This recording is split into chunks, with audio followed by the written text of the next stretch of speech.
নমস্কাৰ জনাইছো মই আপোনালোকৰ চেনেলৰ জৰিয়তে সকলো মানে সমষ্টিবাসী ৰাইজক মই ২০ নং মথনগুৰি বিপিএফ দলৰ এজন কেণ্ডিডেট হিচাপে দলৰ হাইকমাণ্ড মাননীয় হাগ্ৰামা মহিলাৰী ছাৰক মই শ্ৰদ্ধা যাচিছো, নমস্কাৰ যাচিছো আৰু মই মোৰ আন্তৰিক ধন্যবাদ জ্ঞাপন কৰিছো।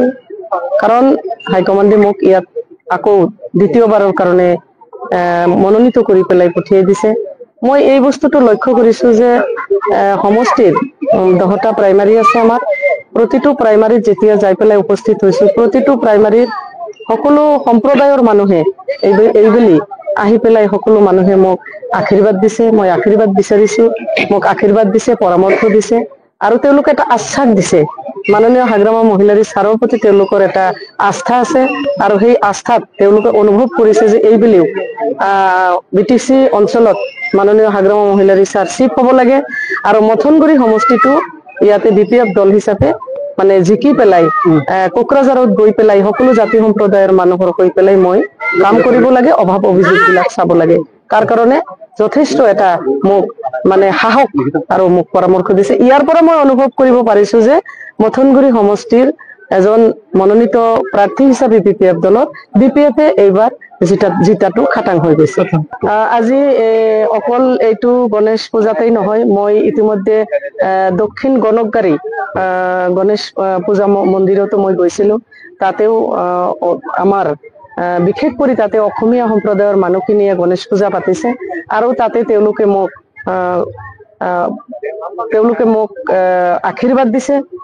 গণেশ পূজা উপলক্ষে যিটো আয়োজন আজি তাতে হৈছে, আয়োজকসকলে তাৰে পূজাৰীসকলে তাৰে প্ৰেচিডেণ্ট বা আয়োজক মণ্ডলীয়ে আয়তীসকলে মোক আশীৰ্বাদ কৰিছে যে ২০ নং মথনগুৰি সমষ্টিৰ যি কেণ্ডিডেট মই বিপিএফ দলৰ কেণ্ডিডেট হিচাপে ২২ তাৰিখে আমাৰ যিটো ভোট হ'ব, সেই ভোটত যাতে বিপুল ভোটত জয়ী হৈ মই কোকৰাঝাৰলৈ যাব পাৰো তাৰ কাৰণে আশীৰ্বাদ দিছে। আৰু ইয়াতেও আজি যেতিয়া আহিলো, অহাৰ পিছত দেখিবলৈ পালো যে ইয়াতে পূজাটো অকল হিন্দু মানুহে পতা নাই, ইয়াতে হিন্দু মুছলিম সকলো মানুহ একত্ৰিত হৈছে আৰু হিন্দু মুছলিমৰ সমন্বয়ৰ এটা বাৰ্তা আজিৰ এই খান্থালগুৰি অঞ্চলৰ পৰা মই দিব বিচাৰিছো গোটেই বিটিচি অসম তথা ভাৰতবৰ্ষক যে আমি ভাৰতৰ ধৰ্ম নিৰপেক্ষ ৰাষ্ট্ৰত থাকি পেলাই বসবাস কৰিছো।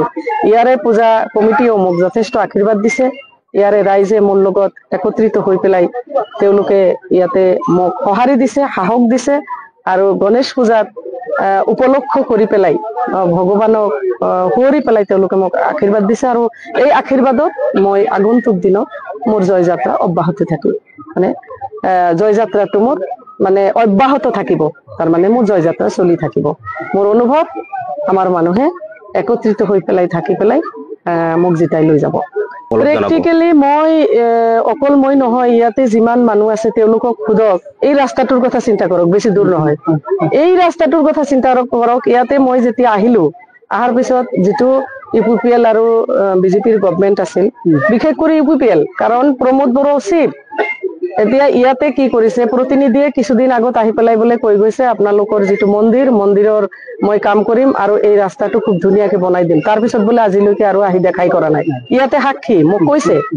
তো এই ৰাস্তাটোৰ কথাই চিন্তা কৰক যে এই খান্থালগুৰি অঞ্চলত মানে 5টা বছৰত UPPLৰ যি চৰকাৰ গ'ল, সেই চৰকাৰৰ দিনত এই ৰাস্তাটোত এচপৰা মাটিও কিজানি পেলোৱা নাই। গতিকে এই বস্তুটো আমি অনুভৱ কৰিব পাৰিছো যে আমাৰ যদিও 5 বছৰ গভমেন্ট নাছিল, এনেকুৱা সঁহাৰি পাইছো ৰাইজৰ পৰা এই কাৰণেই যে এই গভমেন্টটো টোটেলি ফেইলৰ। তেওঁলোকে ঘৰে ঘৰে চাকৰি দিম বুলি মানুহক আভুৱা ভৰিলে, মিছা কথা কলে, মহিলাসকলক ঠগিলে, তাৰপিছত যিমান কাম কাজ কৰিব লগা আছিল সেইবিলাক কৰিব নোৱাৰিলে।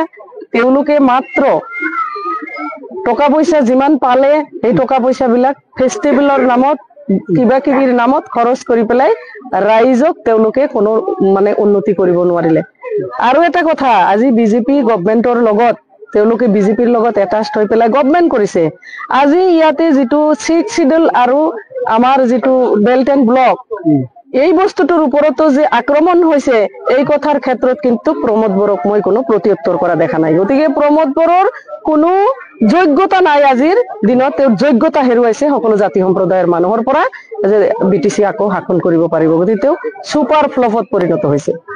সুবিধা পোৱাটো মই দেখিবলৈ পোৱা নাই, কাৰণ NDFBৰ শান্তি চুক্তিৰ নামত, কাৰণ যেতিয়া এই BTR চুক্তি কৰিছিলে তেতিয়া প্ৰমোদ বড়ো আছিল আফচুৰ প্ৰেচিডেণ্ট, গতিকে তেওঁৰ নেতৃত্বত মানে ইয়াতে শান্তি চুক্তি কৰি পেলাই BTRত তেওঁলোকে পাৱাৰত বহিল, তেওঁ চিফ হোৱাৰ পিছত চুক্তিকাৰী জেলত আজিও টিল নাও আজিও ৰঞ্জন দৈমাৰী আৰু বিভিন্ন মানুহবিলাকে আমাৰ এই খাগ্ৰাবাৰীৰ ওচৰতে খাগ্ৰাবাৰী অঞ্চলৰ ৰাজেন বড়ো নামৰো এজন মানুহ আছে, বিভিন্ন মানুহবিলাকে আজিলৈকে তেওঁলোকে জেলত আছে। তেওঁলোকৰ পৰিয়ালে কেনেকুৱাকে চলিছে, তেওঁলোকৰ পৰিয়াল কেনেকুৱাকে খাইছে পিন্ধিছে, সেই কথাটো আজিৰ দিনত প্ৰমোদ বড়োই খবৰ লৈছেনে মোৰ প্ৰশ্ন। আৰু শান্তি চুক্তিৰ নামত কোনো ধৰণৰ শান্তি আনিব পৰা নাই।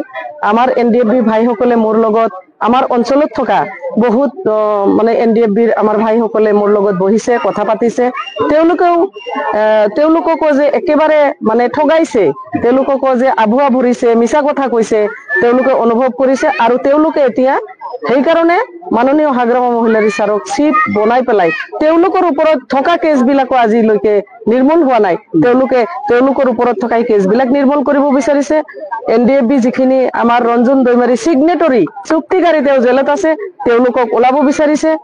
আৰু পৰিয়ালবিলাকত যিখিনি ল'ৰা ছোৱালী আছে, তেওঁলোকৰ যিখিনি মানে শিক্ষা লাভৰ পৰা বিৰত হৈ আছে, তেওঁলোকক শিক্ষা লাভ কৰাৰ কাৰণে আগবাঢ়ি আহিব বুলি তেওঁলোকে এটা চিন্তাধাৰা কৰিছে।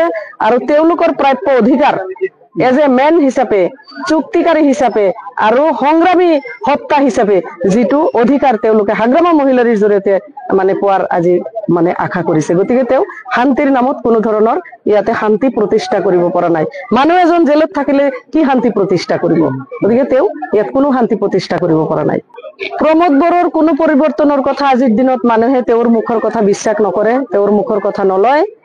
এতিয়া BTCত এটাই পৰিৱৰ্তনৰ ঢৌ, সেইটো হৈছে যে UPPL হাটাও BTC বাঁচাও, প্ৰমোদ বড়ো হাটাও BTC বাঁচাও, এইটোই শ্লোগান এতিয়া।